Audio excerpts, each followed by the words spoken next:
Il est 10 h ici à Paris. Bonjour à toutes et tous. Bienvenue dans Parlons-en, votre rendez-vous avec l'info qui prend son temps. Voici les titres de ce mercredi. Il est la principale porte pour les marchandises et les personnes entrant ou sortant de Gaza, le point de passage de Rafah. Israël, qui le maintenait fermé depuis mai 2024, annonce ce mercredi sa réouverture. Elle devrait permettre de faire entrer des camions d'aide humanitaire. Pendant ce temps, le Hamas continue de rendre à la Croix-Rouge qui les rend à Israël des dépouilles d'otages, mais bien trop lentement selon les familles. Sébastien Lecornu propose la suspension au Parlement de la très contestée réforme des retraites en espérant assurer la stabilité à son gouvernement et permettre à la France d'avoir un budget pour l'an prochain. Pareil qui fonctionne politiquement pour l'instant. Le Parti socialiste ne va pas censurer. On y reviendra dans le journal de 11 h.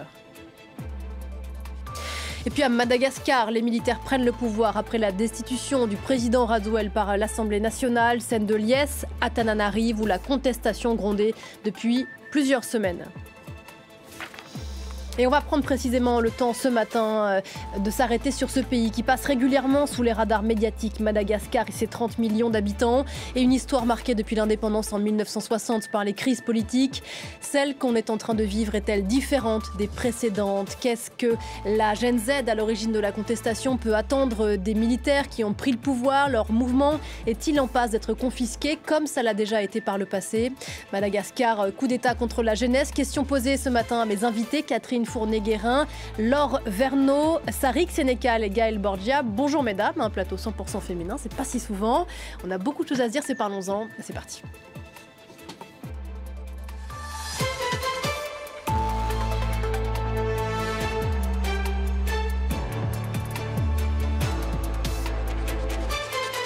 Bonjour Catherine Fournier-Guérin. Merci beaucoup d'être sur ce plateau. Vous êtes géographe, professeur à Sorbonne Université, laboratoire médiation, spécialiste de Madagascar. Avec nous sur ce plateau, Laure Verneau, bonjour à vous. Bonjour. Merci d'être là, journaliste à Africa Intelligence, où vous êtes en charge de Madagascar. Et puis à distance avec nous, évidemment, depuis Madagascar, Gaël Borgia, notre correspondante à Tananarive. Bonjour Gaël, merci de nous rejoindre. Et puis Sarik Sénécal, vous êtes membre de la Gen Z, ce mouvement qui est à l'origine de la contestation à Madagascar, et on est bien sûr très impatient d'entendre votre réaction et vos commentaires sur l'histoire qui s'est accélérée ces dernières heures sur la Grande Île. Le nouvel homme fort du pays, donc, et depuis quelques heures un colonel qui a rallié il y a peu le mouvement de contestation populaire, et l'histoire qui semble se répéter dans cette Grande Île où le président Rajoelina, destitué, était lui-même arrivé au pouvoir dans des circonstances quasi similaires en 2009. Les dernières images, les derniers faits, d'abord en images avec Thibaut Franceschi. Après la mutinerie, les événements tournent au coup d'État à Madagascar. Le CAPSAT, une unité militaire qui a rejoint le mouvement de contestation ce week-end, a annoncé ce mardi prendre le pouvoir. On va prendre le pouvoir à partir d'aujourd'hui et on dissout à partir d'aujourd'hui le Sénat, l'Assemblée nationale. On la laisse travailler. Ce qu'on va faire, c'est qu'on va mettre en place un comité, un conseil. Et ce conseil sera composé des officiers de l'armée, de la gendarmerie. Les militaires annoncent aussi dissoudre la Haute Cour constitutionnelle, la Haute Cour de justice et la Commission électorale indépendante.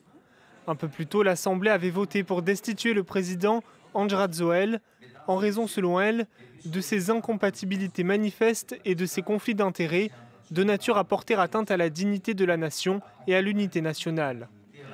Dans la rue, l'ambiance est à la fête.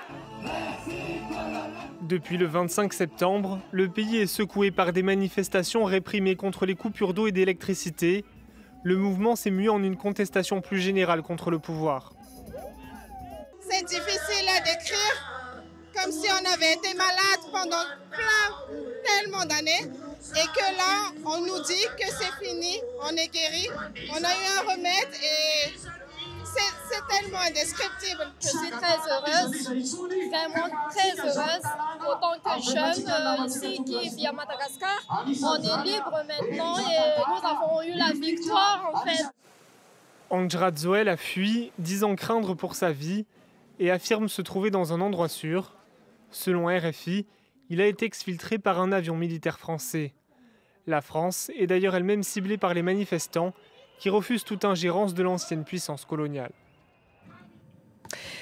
On va prendre la direction de Tananarive. Vous retrouvez Sarik Sénécal. Je le disais, vous êtes membre de cette Gen Z, militante dans ce mouvement qui a commencé cette contestation il y a quelques semaines maintenant, qui a donc abouti ces dernières heures par cette prise de pouvoir par les militaires. D'abord, on entendait à l'instant ces jeunes femmes parler d'un pays qui était guéri, parler de victoire. Est-ce que c'est votre sentiment aujourd'hui? Alors, guéri, pas encore, peut-être en guérison.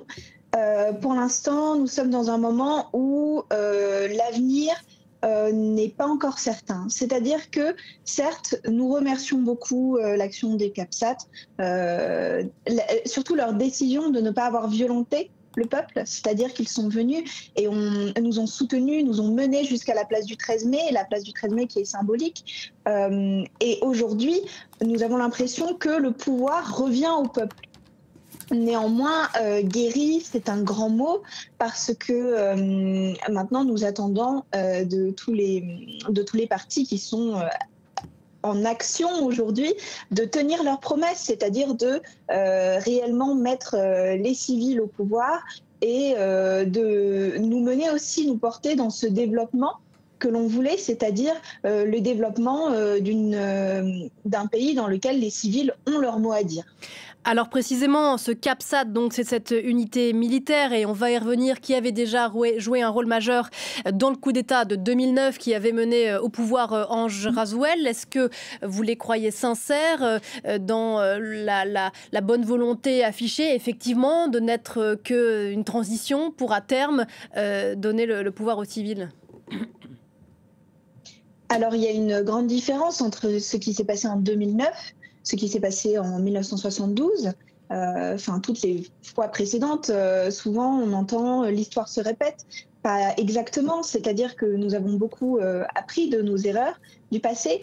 Là, ce qu'il se passe depuis le 25, en fait, est mené par les civils et non pas par une personne en particulier. C'est-à-dire qu'en 2009, c'était le parti d'Ange Rasuel qui est venu, qui a incité le peuple à se révolter, et les CAPSAT qui ont suivi derrière. Là, il n'y a pas de personne providentielle, il n'y a pas de personne en particulier qui est venue et qui a demandé à ce qu'on le suive.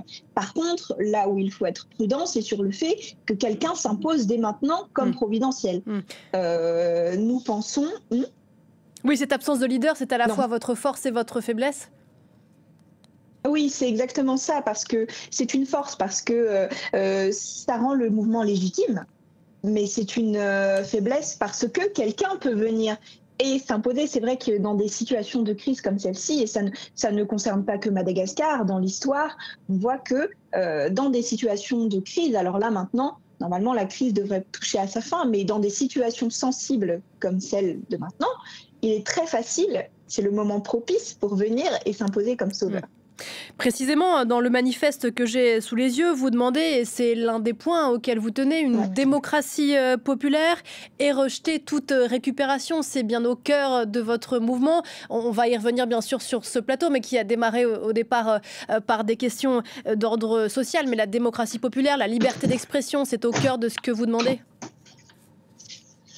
Oui, exactement, c'est ça. La démocratie populaire, c'est...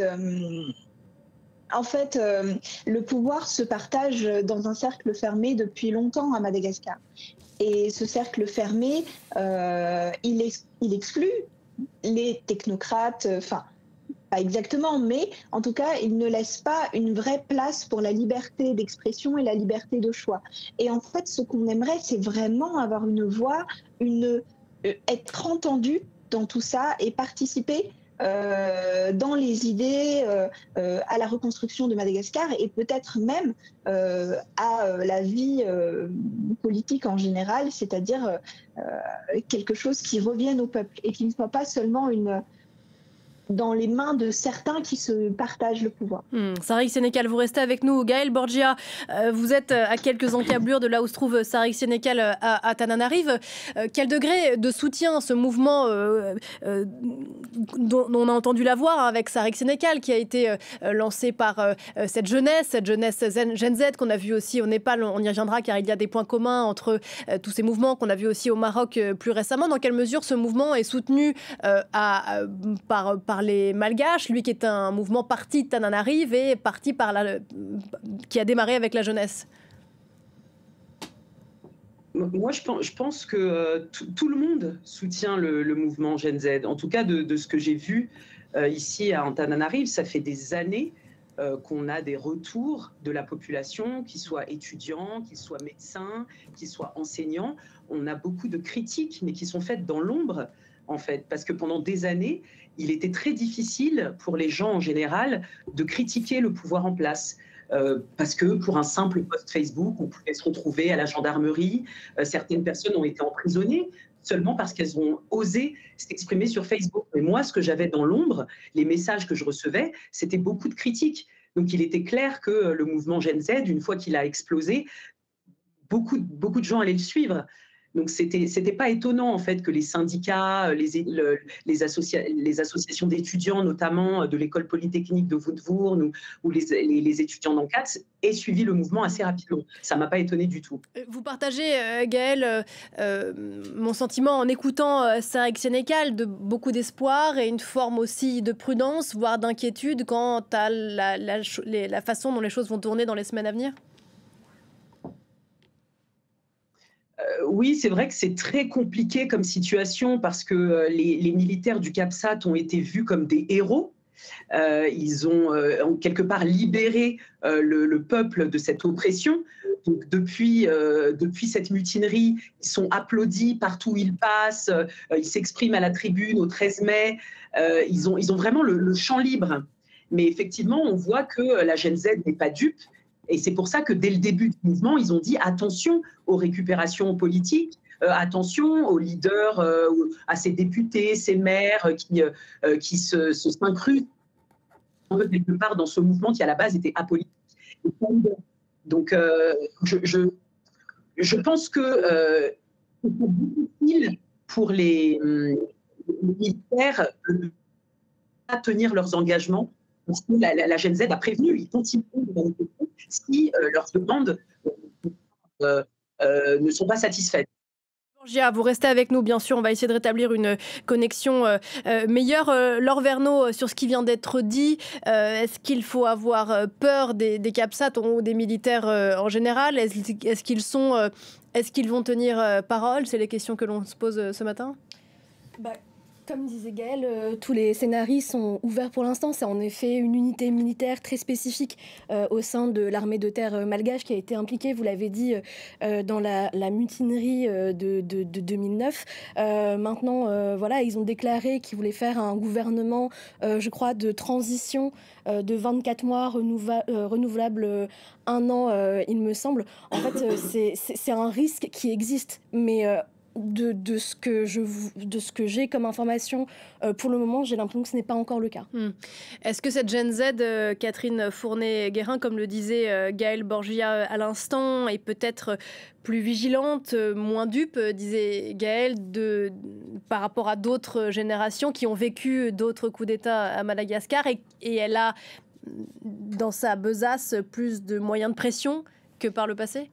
Alors, pas dupe, c'est certain. Moins dupe, je ne sais pas. Je pense pas que les gens de 72 étaient dupes. C'était un très fort mouvement Atana estudiantin qui lui-même suivait une révolte dans le sud-ouest de Madagascar, une révolte vraiment dans les campagnes qui avait été sévèrement réprimée. Je sais pas je pense pas que les gens soient dupes, ça c'est certain, mais qu'ils l'aient jamais été, c'est pas sûr. Par contre, ils n'ont pas eu de chance. Enfin, ils n'ont pas eu de chance, ou plutôt leur mouvement a été volé. Et ce que disait tout à l'heure Sarika, c'est très net. Effectivement, il y a la crainte. Et elle est totalement fondée, me semble-t-il, si on regarde les expériences passées, oui. Est-ce que vous croyez que ce qui est en train de se passer là ces dernières heures, ces derniers jours, est en ce sens différent de ce qu'on a vu par le passé? C'est vrai qu'on a beaucoup entendu ces dernières heures, l'histoire se répète à Madagascar. Est-ce qu'elle se répète l'histoire ne se répète jamais telle qu'elle. Mais par contre, l'expérience passée des situations non pas identiques, mais analogues, montre que de fait, ça s'est toujours terminé par la prise de pouvoir par une personne, soit un militaire, soit plus récemment un homme d'affaires depuis le début du XXIe siècle, et que le mouvement qui avait populaire n'a plus voix au chapitre. Oui. Parce que, Sariq Sénécal, vous êtes encore avec nous, je l'espère. Dans votre manifeste, vous dites que votre mouvement Gen Z est un mouvement révolutionnaire. Il est vrai que dans un futur très proche, ni le personnel politique malgache, ni les forces de l'ordre malgaches n'ont changé avec les mêmes ingrédients. Est-ce qu'on ne produit pas le même système ? Alors, il y a eu beaucoup de critiques de ce qu'on appelle les dinosaures politiques. En fait, là maintenant, les débats portent sur comment est-ce qu'on va composer aujourd'hui avec ce qui se passe. C'est-à-dire comment changer les choses de manière durable sans mettre la population en danger. C'est vrai que c'est très compliqué parce que nous sommes jeunes, nous sommes très jeunes, nous n'avons pas l'âge d'entrer sur le marché de la politique, mais nous essayons, coûte que coûte, d'avoir une voix au sein de ceux qui sont déjà en place. C'est-à-dire que nous sommes réalistes, nous ne pourrons pas désigner quelqu'un de la Gen Z pour être président demain ou même tenir un ministère. Mais par contre, nous pouvons essayer de... En ce moment, avec tout ce qui se passe, il y a quelque chose qui a changé, c'est que nous avons récupéré l'unicité du peuple. Il y a beaucoup de... Rien que dans les quartiers, il y a des personnes avec les menaces de pillage, des personnes faisaient le guet dans la nuit, tous ensemble pour surveiller, on accueille, on aide. Et en fait, on pense que dans cette unicité nouvelle, on peut réussir à dialoguer avec tous les partis qui sont déjà en place. Vous dites que vous êtes jeune, Sariq Sénécal, il faut dire que vous êtes à l'image de votre pays. Je crois que l'âge médian à Madagascar, c'est 20 ans.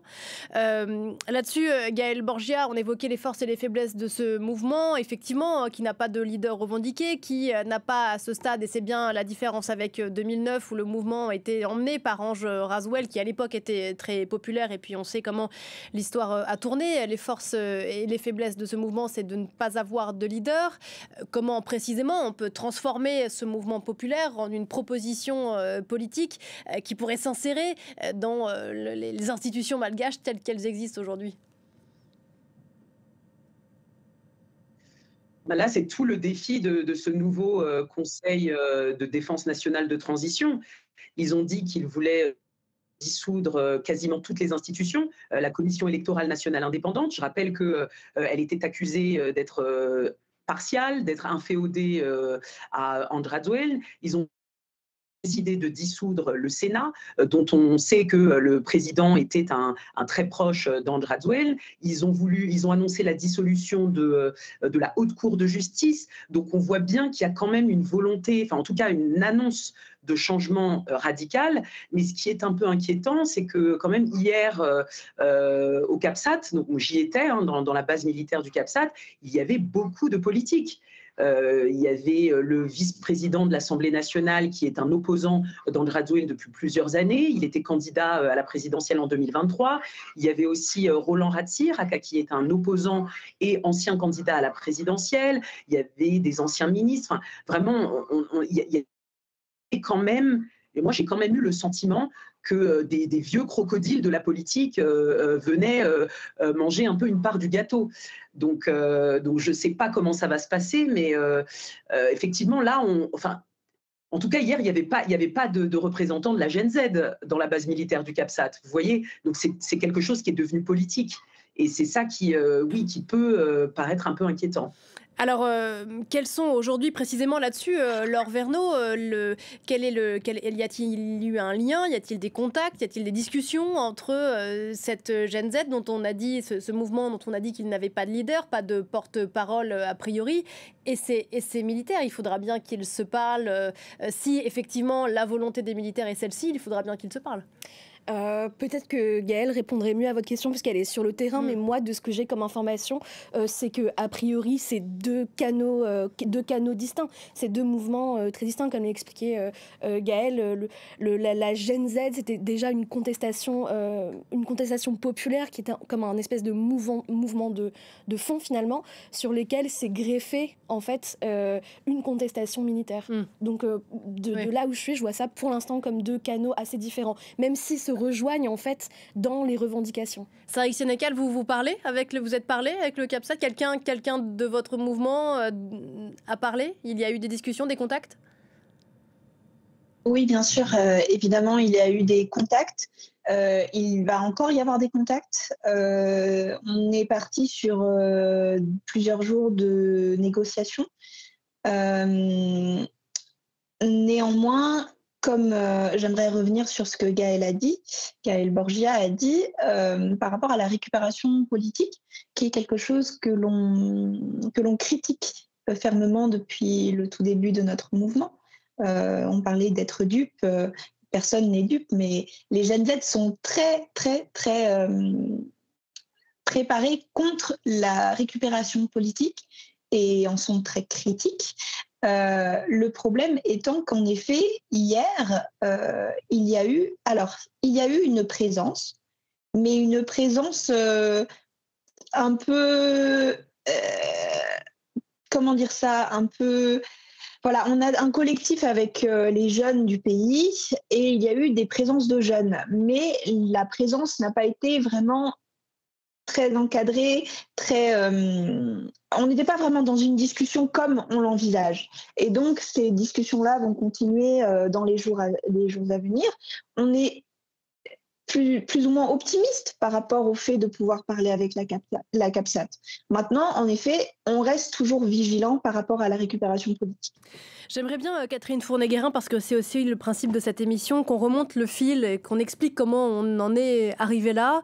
Ce mouvement de contestation a été lancé donc à la fin du mois de septembre, d'abord contre des coupures d'eau et des coupures d'électricité, et puis il s'est progressivement gonflé de revendications démocratiques plus larges. Expliquez-nous comment on a glissé de ce point de départ qui était très matériel, très concret, à des choses avec plus d'envergure. C'est plus Sarika qui pourrait nous le dire, comment le glissement s'est opéré, mais de fait, le point de départ était ce que vous disiez, c'est-à-dire des conditions matérielles perçues comme insupportables, et très rapidement, un mouvement de contestation en a entraîné un autre, et donc à des revendications politiques. Je pense que le glissement s'est fait assez rapidement, de fait. On a vu au bout de quelques jours seulement des appels au départ du président, puisque le pouvoir était très personnalisé.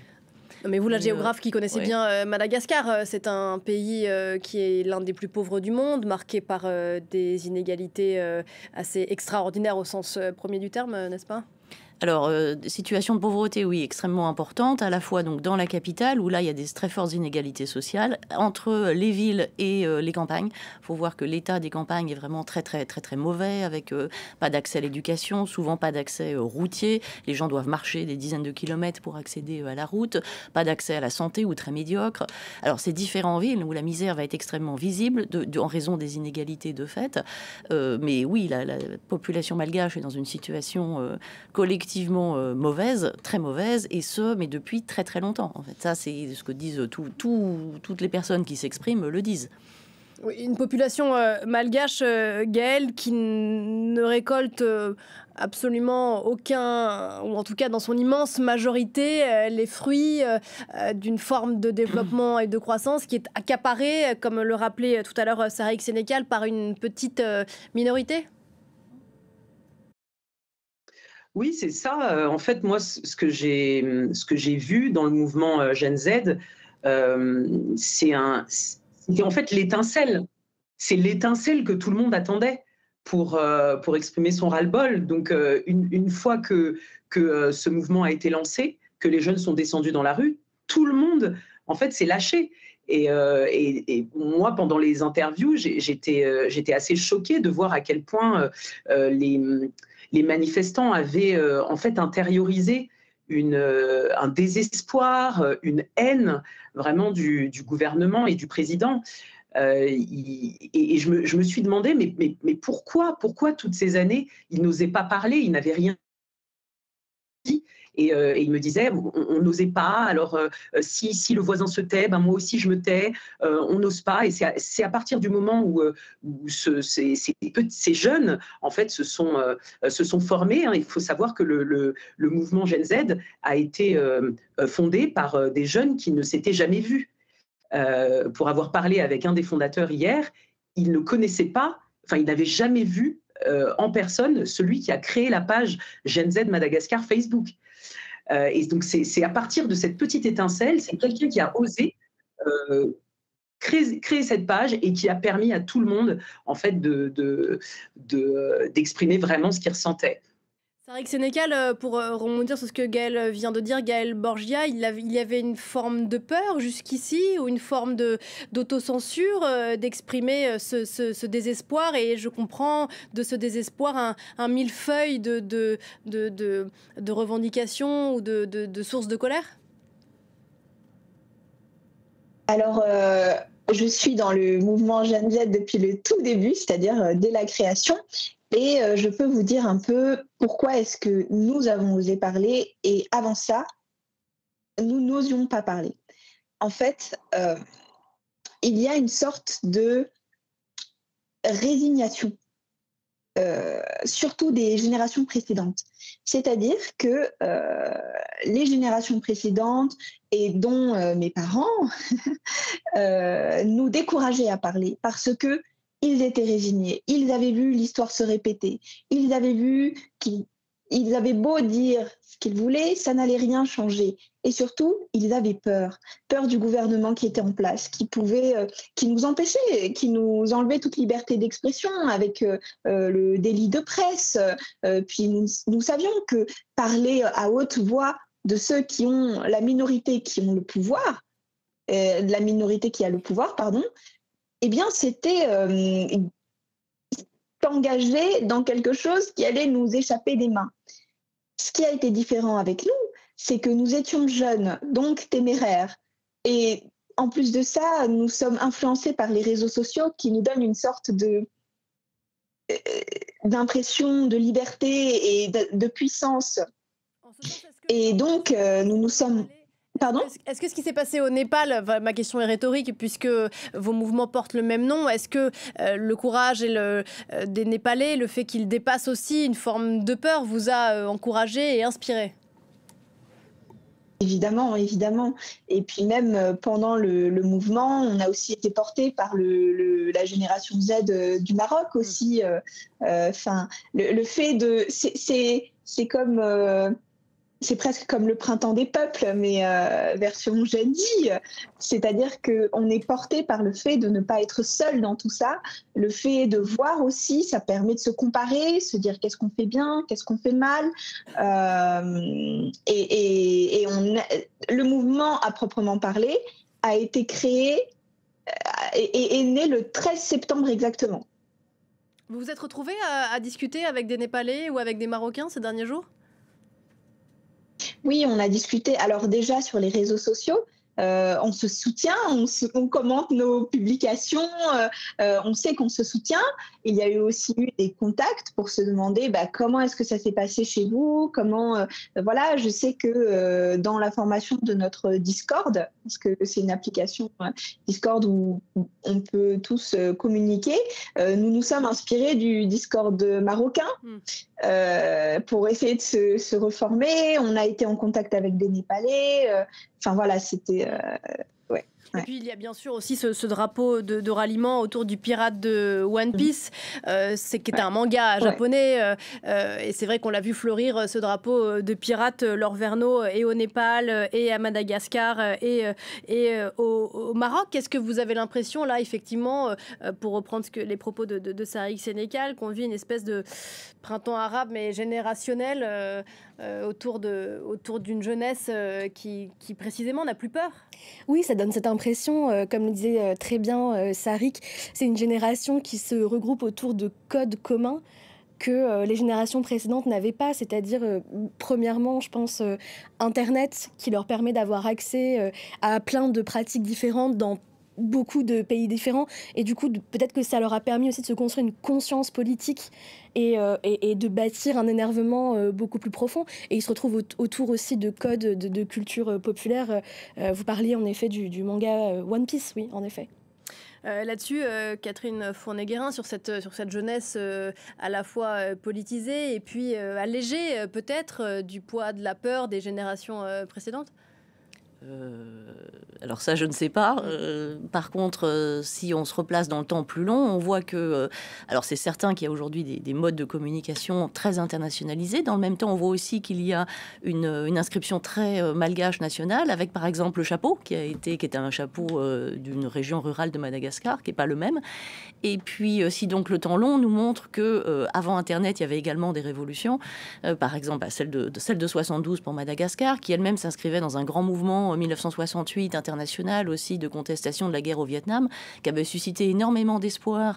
Et vu d'Europe, on avait l'impression que ça concernait que l'Occident. Et de fait, il y a eu énormément de soulèvements dans des pays, par exemple d'Afrique, dans des jeunes pays ayant récemment recouvré leur indépendance. Oui, ce que vous dites, c'est que de tout temps, mais oui, en fait, la jeunesse est politique et politisée. C'est qu'en tout cas, de tout temps, la jeunesse réussit à s'organiser pour contester un ordre établi qui est jugé néfaste pour un territoire national, voire de fait avec des revendications qui sont internationales. Et je pense qu'il y a vraiment une articulation entre l'international et le national, mais qui sont à différencier, puisque chaque situation est extrêmement différente, dépend du contexte politique, historique, culturel.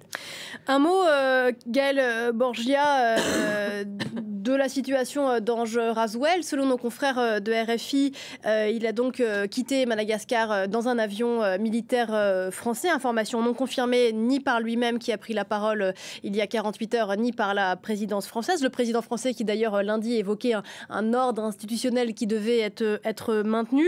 On a entendu aussi beaucoup de critiques à l'égard de la France, ex-puissance coloniale à Madagascar. Et à nouveau, cette jeunesse qui refuse les ingérences, quelles qu'elles soient. Qu'est-ce qu'on peut dire là-dessus ? Oui, c'est une question très complexe, puisque nous-mêmes ici, on n'a pas réussi à vérifier à 100% l'information selon laquelle André Rasouel n'a bien été exfiltré par un avion militaire français, mais tout porte à le croire, et notamment ce qui laisse porter à croire qu'il a bien été exfiltré, c'est un décret qui a été publié le jour de son départ, à travers lequel il offre une remise de peine totale, exceptionnelle, à 8 prisonniers. Et parmi ces 8 prisonniers, il y a 2 Français qui avaient été condamnés en 2021 pour atteinte à la sûreté de l'État, tentative de coup d'État. Et donc, beaucoup pensent que André Rasouel a été exfiltré par la France en échange de certaines conditions, dont la libération de ces 2 prisonniers français. Donc c'est ce qui sème le doute et qui met beaucoup de monde en colère. C'est-à-dire que parmi les manifestants, on nous dit que la France n'avait pas à s'ingérer dans les affaires politiques de Madagascar, en effet.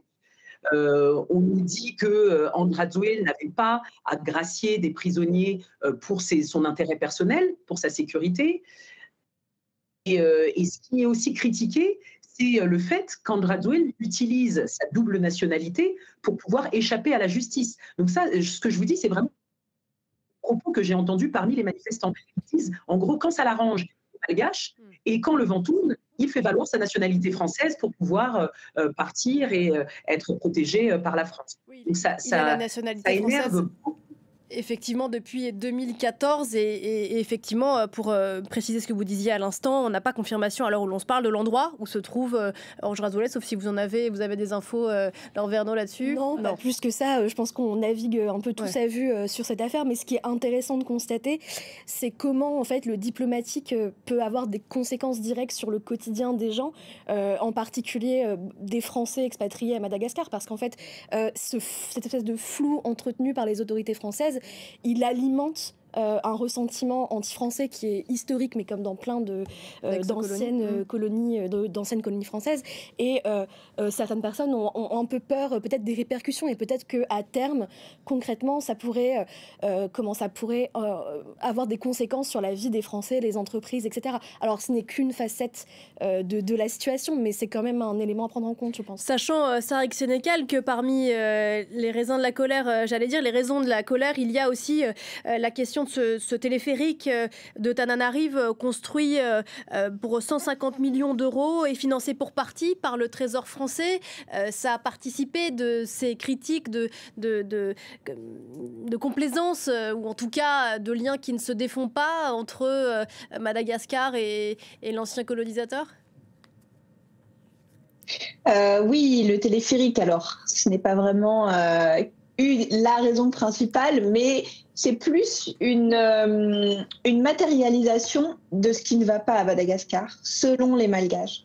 C'est-à-dire que la situation à Tananarive est...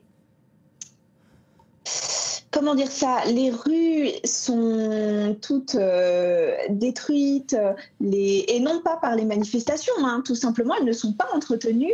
La ville a besoin d'un assainissement, les peuples sont les uns sur les autres. Le téléphérique, à vie personnelle, oui, certes, ça peut aider. C'est pas l'urgent, quoi, c'est pas la priorité. Et oui, voilà, c'est pas une priorité. Et la colère des Malgaches, elle s'est retranscrite le 25. Ils ont brûlé une des stations téléphériques. Là-dessus, Catherine Fourneguin. Oui, à propos de ce que ça dit, de l'allocation des ressources, de la façon dont des projets sont favorisés par rapport à l'immensité de la tâche dans le pays. Oui, de fait. Alors, à Tana, c'était extrêmement visible, hein, et le tarif annoncé était très très cher, 4 ou 5 fois le prix du trajet en minibus, qui est déjà très cher pour la plupart des gens. Il n'y a pas d'abonnement, c'est un système uniquement privé. Il n'y a pas de tarif étudiant, par exemple.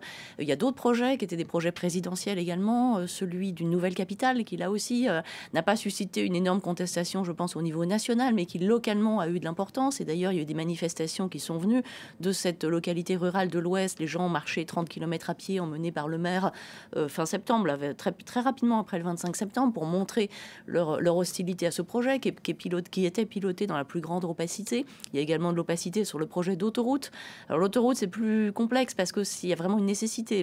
Madagascar est l'un des rares États au monde qui n'a pas du tout d'autoroute. Il y a une voie rapide qui contourne en partie la capitale, mais il n'y a pas d'autoroute réellement au sens à l'échelle de l'île.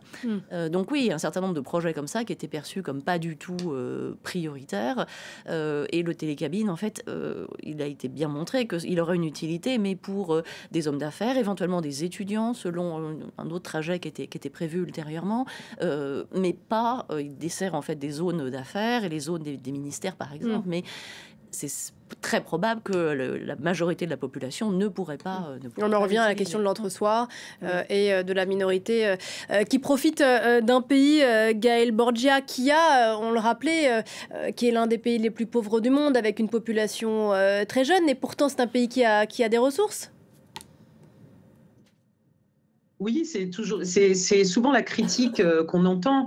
C'est comment un pays comme Madagascar, qui a de l'or, du saphir, c'est le premier exportateur de saphir au monde, il y a du fioul lourd, il y a du graphite, il y a vraiment tout un tas de ressources minières. Comment ce pays peut être aujourd'hui parmi les plus pauvres au monde, et comment ce pays a pu s'appauvrir en 60 ans sans... Voilà, malheureusement, un problème de liaison avec Gaël Borgia, mais peut-être vous pouvez poursuivre Laure Verneau sur le même propos. Un pays qui a des ressources et dont la population ne profite absolument pas aujourd'hui, voire dont la situation économique ne se dégrade peut-être pas, mais en tout cas ne va pas s'améliorant. Ne va pas en s'améliorant. Et souvent, on parle du fameux chiffre de la Banque mondiale qui dit que 75% de la population malgache vit avec moins de dollars par jour. Mais en fait, ça a surtout des illustrations concrètes, c'est-à-dire de faire la queue pour avoir de l'eau potable, de ne pas pouvoir se payer des soins à l'hôpital. Moi, je vivais à Madagascar en tant que correspondante pendant le Covid. Les hôpitaux, c'était des mouroirs à ciel ouvert. Les gens devaient payer pour avoir leurs médicaments. Enfin, je veux dire, c'est quelque chose, c'est vraiment des conditions matérielles, vous le disiez en début d'émission, qui sont vraiment extrêmement dures. Et si on écoute les gens qui ne se sont pas amélioré avec les 2 mandats de Radziwiłł, malgré les promesses qu'il avait fait quand il arrivait au pouvoir en 2018. Oui, parce que des promesses, effectivement, Sarek Sénécal, et pour revenir sur ce dont on parlait au début, des promesses, effectivement, il y en a eu. Ange Radziwiłł, quand il est arrivé au pouvoir, a promis de s'attaquer à ces inégalités, à cette non-redistribution des ressources, promesses non tenues. Qu'est-ce qui vous fait vous dire qu'il pourrait être enclenché quelque chose, un mode de gouvernance qui pourrait permettre cette allocation plus équitable des ressources, sans parler du fonctionnement démocratique? Alors, j'ai l'impression... Ah voilà, c'est bon, ça bug. On vous entend bien. Alors, oui, ok, très bien. Oui, par rapport aux promesses lors de son arrivée, notamment en 2019. Alors, j'étais très jeune en 2019. Donc, je n'ai pas de souvenirs très clairs des élections, mais ce dont je me rappelle, c'était bien de la promesse qu'il avait fait de transformer, par exemple, je ne me rappelle plus très bien, mais Tamatave en Miami, Tananarive en Los Angeles, enfin bref. Et donc, il y a toujours eu des grandes promesses d'améliorer la situation. Il y a eu également des manipulations du peuple. Comme on l'a dit, en fait, la situation matérielle est telle que ne serait-ce que distribuer des t-shirts, c'est déjà un argument pour se faire élire. C'est-à-dire, je vais vous distribuer du matériel. Maintenant, en ce qui concerne les mesures qui devraient être prises, il y a bien une raison pour laquelle le mouvement a été porté par des étudiants. C'est tout simplement parce que l'éducation, elle est au centre du problème à Madagascar. C'est-à-dire qu'aujourd'hui, on n'a pas de chance, et c'est pour ça aussi d'ailleurs que Ange Radziwiłł a pris la nationalité pour l'avenir de ses enfants. Aujourd'hui, il n'y a pas d'avenir lorsqu'on reste à Madagascar. Pour des vrais changements, il faudrait des changements sur le plan de l'éducation, mais évidemment sur le plan du social. Comment être assuré que nous allons avoir ces changements? En effet, il faut des personnes qui soient bien intentionnées. C'est bien intentionné dans le sens où, aujourd'hui, la situation matérielle et éducative à Madagascar servait le pouvoir avant. C'est-à-dire qu'avoir un peuple qui n'est pas éduqué, ça permet de le manipuler. Et donc, il faut des personnes bien intentionnées qui pensent au bien du peuple, à leur égalité de chance. Également, il faut de l'aide des communautés internationales, évidemment. C'est-à-dire qu'il faut... Aujourd'hui, on est dans une situation où on ne peut pas se permettre de couper avec les communautés internationales. Même le CAPSAT le dit. Nous sommes obligés de rester dans une situation qui n'est pas un coup d'État afin de pouvoir discuter avec les communautés internationales parce que la situation du pays, les ruines que nous ont laissées le gouvernement précédent ne nous permettent pas de rebondir seuls. Simplement un commentaire sur le chiffre qu'on voyait à l'instant à l'écran du taux de chômage au niveau national qui paraît relativement faible, 6,6%. Je crois que l'immense majorité des emplois aujourd'hui à Madagascar sont informels, d'où cette statistique qui peut paraître trompeuse. Gaël Borgia, on vous a retrouvé. Sarek Sénécal évoquait le clientélisme que pratique la classe politique malgache à l'envi depuis des décennies. On n'a pas évoqué la question de la corruption.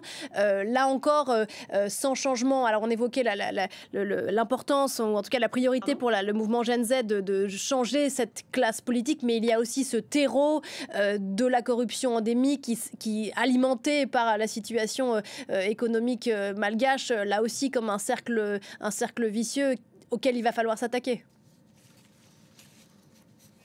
Oui, c'est clair, c'est ça qui est difficile à Madagascar, c'est de voir que certaines élites s'enrichissent grâce à la corruption, notamment, si je prends l'exemple très simple, c'est-à-dire le départ de la contestation Gen Z, les coupures de courant. Eh bien, plusieurs enquêtes ont montré qu'il y a de la corruption, et une corruption très grave au sein de la DIRAMA, c'est-à-dire la société de distribution d'eau et d'électricité. Il y a plusieurs affaires de corruption ont entaché ce gouvernement Rajoelina depuis très longtemps. Donc, et on a d'un côté la corruption des élites qui s'enrichissent, qui deviennent multimillionnaires, qui font du racket fiscal. Enfin, il y a tout un tas d'affaires. Et à côté, on voit une population extrêmement pauvre, des enseignants qui ne sont pas payés depuis 5 ans. Il y a une étudiante qui m'a dit récemment qu'elle ne peut pas terminer son master à l'université d'Antananarive parce que ses professeurs ne viennent pas, parce qu'ils ne sont pas payés depuis 5 ans. Donc, on a une absence de moyens dans les hôpitaux, dans les universités, dans les écoles. Donc, vraiment, les services publics sont laissés à l'abandon totalement. Et d'un autre côté, on voit des projets paillettes, des infrastructures qui sont érigées et inaugurées par le président. Et ça, c'est très difficile à avaler pour la population. Voilà pour le constat. Tout reste à faire donc. Merci infiniment à toutes les 4 d'être venues ce matin sur ce plateau. Sariq Sénécal, merci beaucoup d'avoir pris le temps de nous expliquer votre mouvement et vos envies et vos espoirs. Gaël Borgia, merci infiniment. Vous étiez bien sûr depuis Tananarive. Catherine Fournet-Guérin et Laure Verneau avec moi au plateau. Merci encore. Une émission à revoir, un replay, réécouter en podcast. On se retrouve dans un petit quart d'heure pour la suite de Parlons-en. À tout à l'heure.